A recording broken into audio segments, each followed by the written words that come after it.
In a moment that may ultimately redefine the limits and boundaries of South Africa's democracy, economic freedom fighters, EFF leader Julius Malema found himself at the center of a political firestorm on Tuesday when a dramatic and deeply contentious intervention reportedly originating from President Cyril Ramaphosa led to his sudden and forceful ejection from the National Assembly. What had begun as a routine parliamentary sitting dedicated to deliberating the National Budget Amendment Bill swiftly spiraled into one of the most explosive confrontations seen in the democratic era.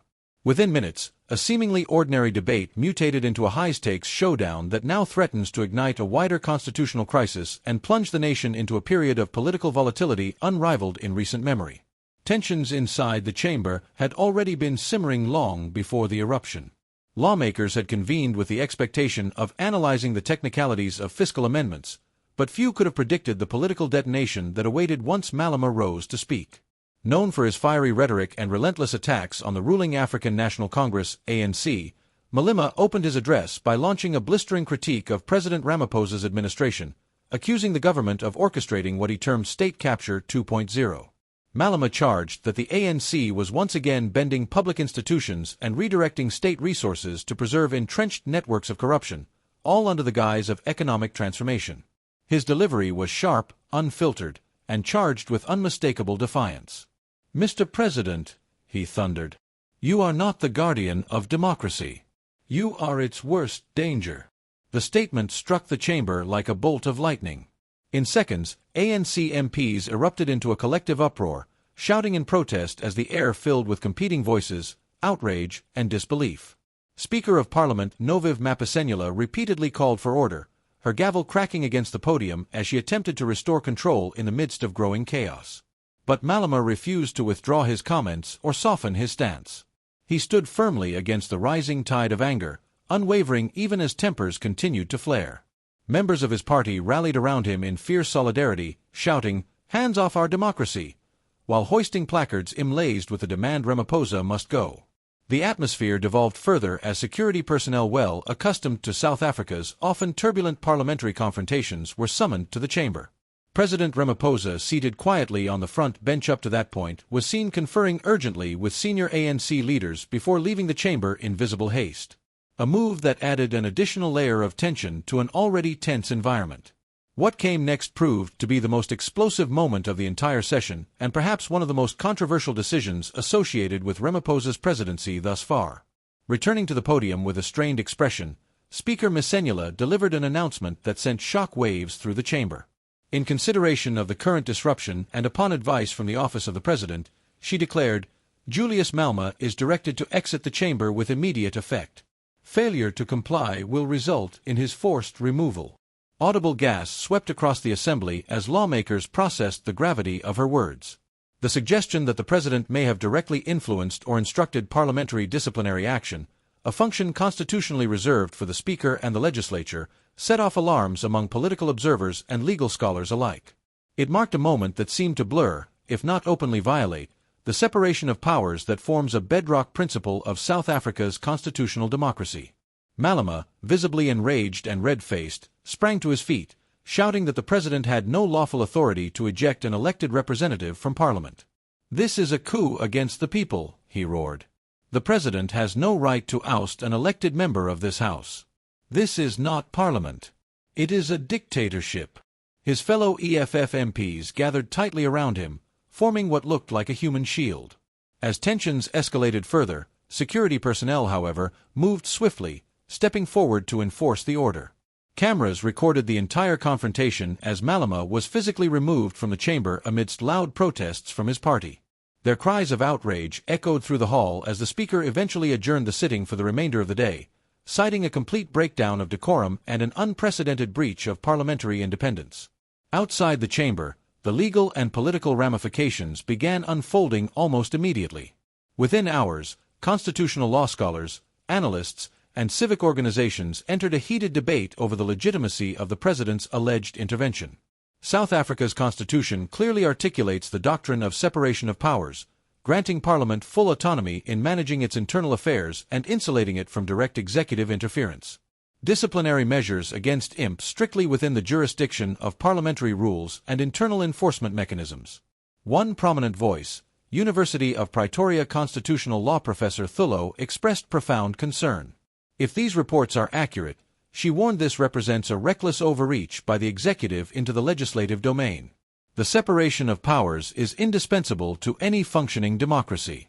The president has no legal authority to instruct the speaker in matters of parliamentary discipline.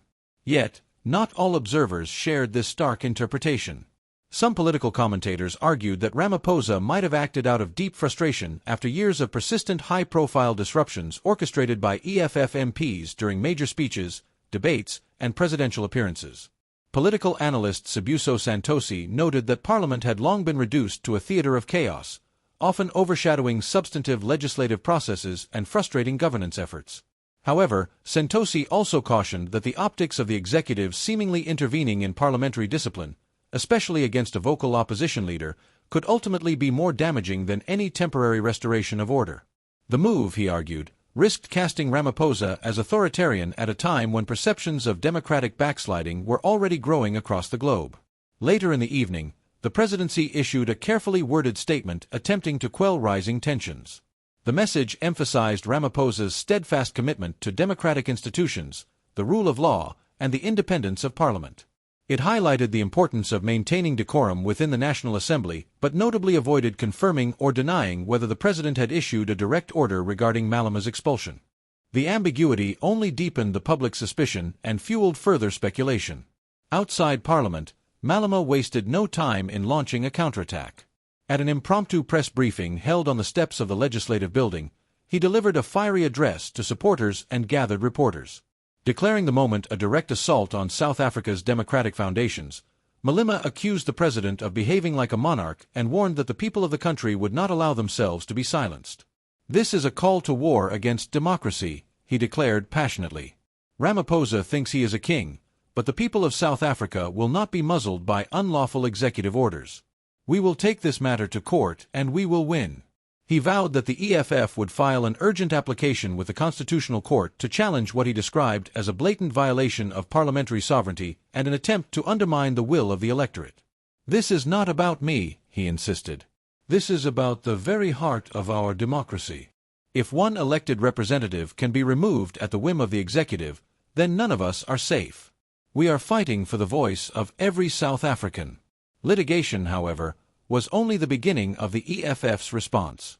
Malema announced a nationwide protest campaign calling on South Africans across all sectors, students, workers, unions, unemployed youth, and rural communities to join a mass uprising to defend the nation's democracy. "We are mobilizing the masses," he said. "The people must rise now.